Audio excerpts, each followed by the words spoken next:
Hello and welcome to another edition of Brazil This Week from the Brazilian Report. My name is Euan Marshall, Deputy Editor of the Brazilian Report. I'm here with my fellow Deputy Editor, Fabiane Ziolla Menezes. How are you doing, Fabiane? I'm great. So this is a special edition of Brazil This Week because we're not at our usual base in São Paulo. We're here in Rio de Janeiro for the inaugural Web Summit Rio 2023. And, that's going to be our subject of this live this week. Fabi, it's been an amazing few days. What have you picked up from this conference? What's your general feeling of Rio de Janeiro hosting abilities? Yeah, so it has been definitely fun, I think. We have been busy, very busy. Very busy. Because it's many panels, many things, many parallel events happening at the same time. And I think that maybe for the first time, I think Rio is headquartering an event like that, focus on business and not leisure or other types of events. And I think that that's the idea behind the conversations between the mayor of Rio, Eduardo Paz, and the founders of Web Summit. They are planning they have a long commitment to Rio. Yeah, and I mean we heard from Eduardo Paz on the first night, speaking in English to the capacity crowd, and he kind of set the tone for this is Rio trying to show itself to the world, right? Yeah, like bring some a different kind of people to the tech world. Yeah, exactly, and to the Brazil's most iconic city, which is Rio. And this is true because I heard from several of the attendees and the guests that they accepted, they enjoyed the idea of coming to Rio because it was Rio. Mm-hmm. Yeah, I've heard that as well. And yeah, we had, so, how has it been so far in terms of numbers here? Because we heard from the founder of Web Summit, Paddy Cosgrave, earlier on, and what kind of takeaways did you get from that? Yeah, so he gave some of the last numbers, the updated numbers about the event. We had over 21,000 people attending Web Summit Rio, which is more than 4 times they expected. Back in 2019 when they thought about bringing the event to Latin America. He also said that the attendees, they are from over 90 countries. Yeah. But of course that Brazilians are the majority here, which brings me another topic of the press conference with Patty, which is the language. Mm-hmm. So the Web Summit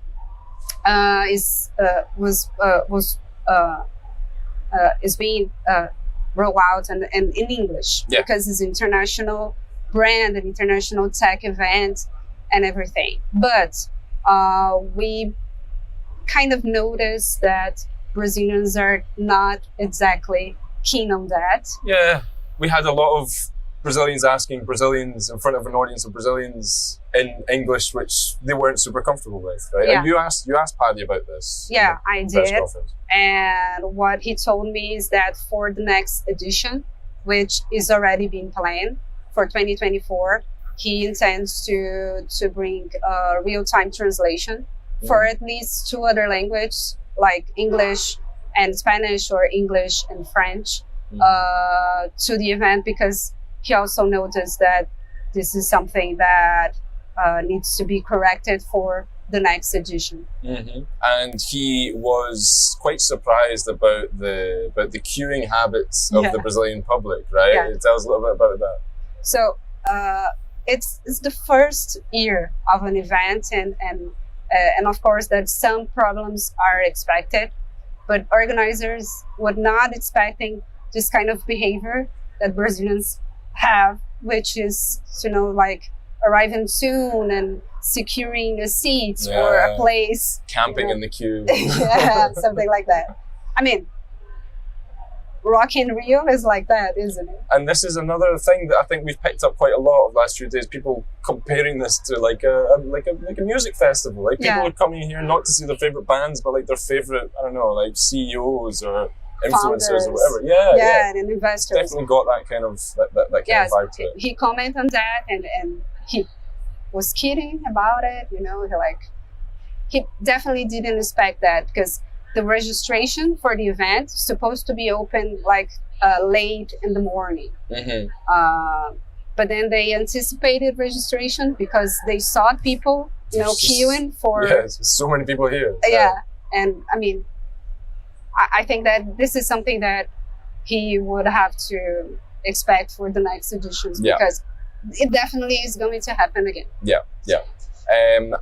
Just before we get into the content of the summit and all the stuff we've seen, just a quick reminder that the Brazilian Report is the journalistic engine behind this. These videos, our Explaining Brazil podcast, all that sort of thing, and we're based on subscriptions, so we rely on your support.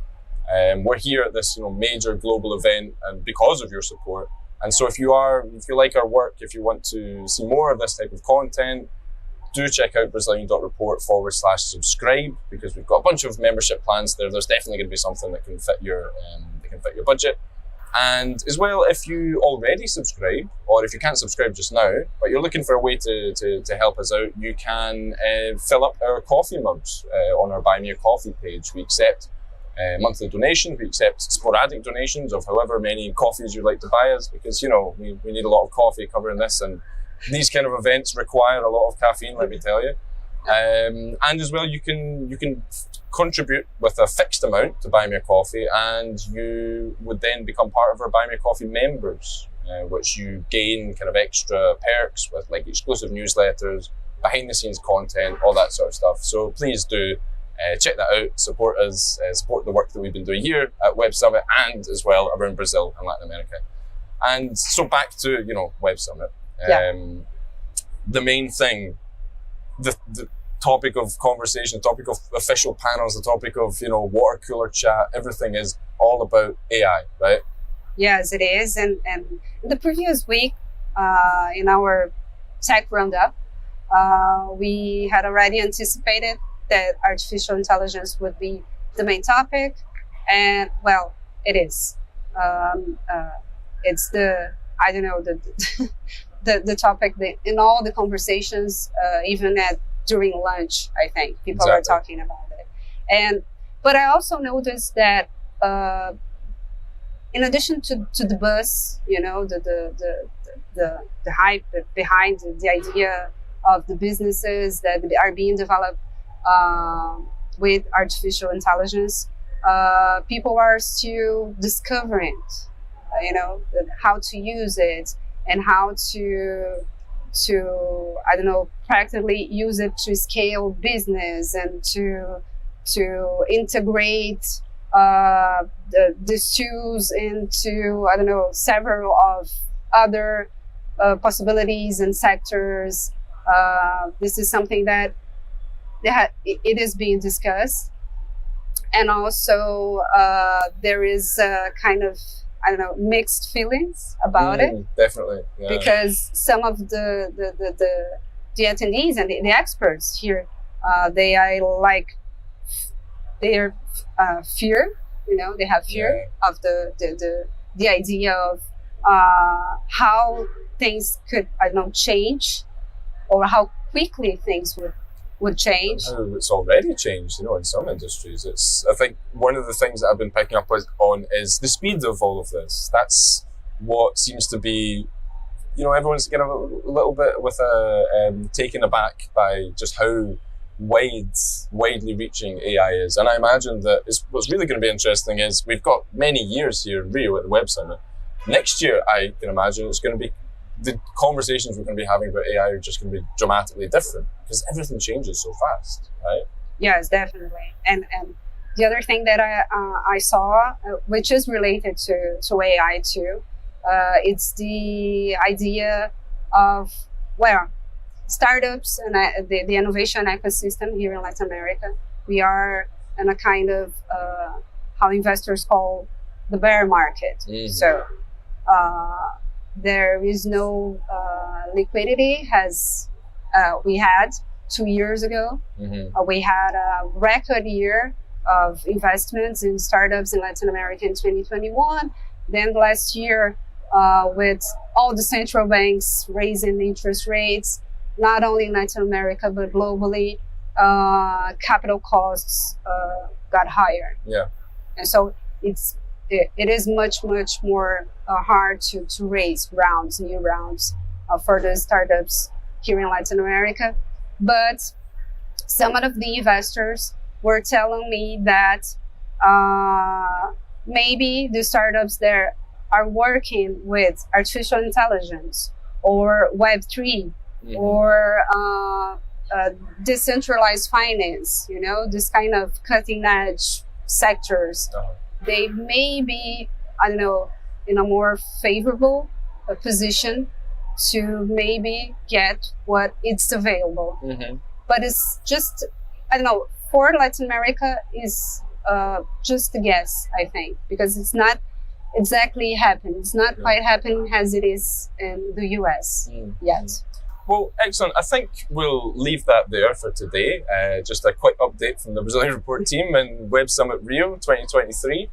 On our website, we have set up a dedicated Web Summit Rio live blog where you can read our insights, our interviews, all the breaking news that's coming out of the summit, because there's lots of stuff going on. There's lots of people making announcements. There's lots of interviews to be had.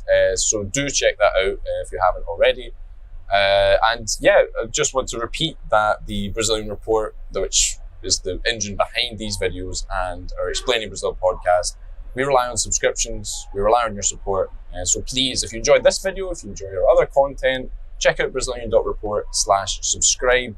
And you'll find a membership plan there that definitely fits your needs. And we cover Brazil, Latin America, all of that stuff in English for a worldwide audience. And Fabi, thanks very much for joining me today. And thank you very much. We'll see you soon.